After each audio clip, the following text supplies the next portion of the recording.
Саламатсыздарбы? Сиздер менен кайрадан Мектеп Плюс каналы. Бүгүнкү тема used to модалдык этиши. Used to этишин кайсы учурда колдонобуз жана кантип колдонобуз? Кененирээк мисалдар менен карап өтөлү. I used to play tennis every day, but now I don't play. Мен күндө теннис ойночумун, бирок азыр ойнобойм. Сүйлөмдө used to модалдык этиши колдонулду. Негизги этиш play. Эми сүйлөмдүн маанисине көңүл буралы. Демек, мурда теннис ойночу. Азыр теннис ойнобойт. Мурда теннис ойноо кайталанып келген күнүгө. Азыр кайталанбайт. Мурда теннис ойноо адат болгон. Ал эми азыр адат эмес. I used to have a car, but now I have a bike. Менин автоунаам бар болчу. Азыр велосипедим бар. Демек, used to модалдык этиши, негизги этиш have. Сүйлөмдүн мааниси мурун автоунаасы бар болгон, ал эми азыр автоунаасы жок. Демек, абал өзгөрүлдү. Bishkek used to be called Frunze. Бишкек мурун Фрунзе деп аталчу. Демек, модалдык этиш used to, негизги этиш be. Мурда Фрунзе деп аталчу, азыр абал өзгөрдү, азыр Фрунзе деп аталбайт. She used to read a lot. Ал көп окучу.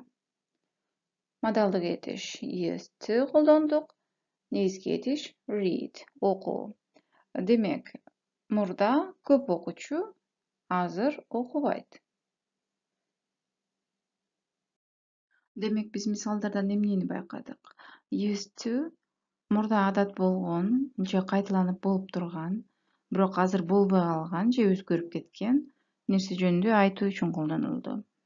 Used to ар дайым өткөн чакты билдирет. Көбүнчө жөнөкөй, официалдуу эмес, ооз-эки сүйлөшүүдө колдонулат. Used to модалдык этиши сүйлөмдүн ээсинен кийин колдонулат. Андан соң этиш биринчи формада, башкача айтканда, инфинитив формасында өзгөрүүсүз колдонулат. Мисалы, Bishkek used to be called Frunze. Бишкек Фрунзе деп аталчу. Бул жерде сүйлөмдүн ээси Бишкек. Андан кийин used to колдондук. Андан соң этиш колдондук. To be этиши инфинитив формасында өзгөрүүсүз колдонулду. Кыргыз тилине туура которуш үчүн кийинки турган негизги этишке көңүл бурабыз. Андан соң сүйлөмдүн же тексттин мазмунуна жараша которобуз. Негизи кыргыз тилине чу эле деген мүчөлөрдүн жардамы менен которсок туура болот. Мисалы, Bishkek used to be called Frunze. Бул сүйлөмдү кыргызчага Бишкек Фрунзе деп аталчу деп которсок туура болот. Терс сүйлөм жана суроо кадимки эле өткөн чак сыяктуу түзүлөт. Биринчи терс сүйлөмдү карайлык. Did өткөн чактын жардамчы этиши жана not деген сөз бизге терс сүйлөм түзүүгө жардам берет. Сүйлөмдө ал сүйлөмдүн ээсинен кийин турат дагы. Андан соң use to колдонулат. Бирок көңүл бөлүңүздөр, бул жакта used to учурчакта турат.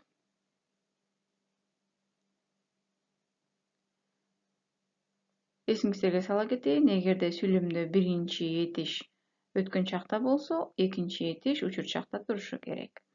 Андан соң негизги этиш инфинитив формасында өзгөрүүсүз колдонулат. Мисалы, we didn't used to read. Биз окуп көнгөн эмеспиз же биз окуучу эмеспиз.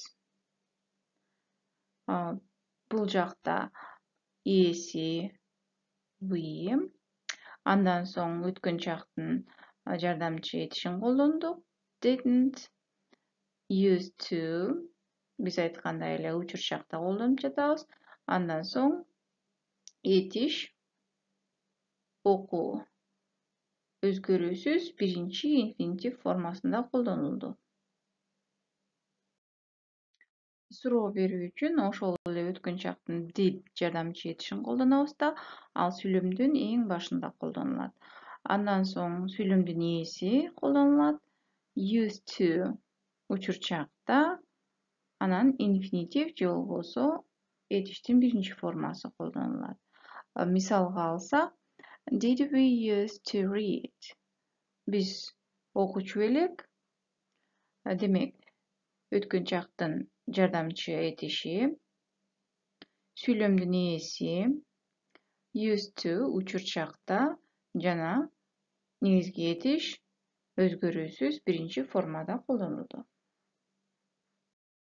Анда эмесе жыйынтыктап used to кайсыл убакта колдонулат, дагы бир жолу кайталап кетелик. Демек, мурунку кайталанып болуп турган, бирок азыр болбой калган окуяларды айтыш үчүн, мурунку адаттарды айтыш үчүн, же болбосо мурунку абал өзгөрүп кеткен учурду айтыш үчүн колдонобуз.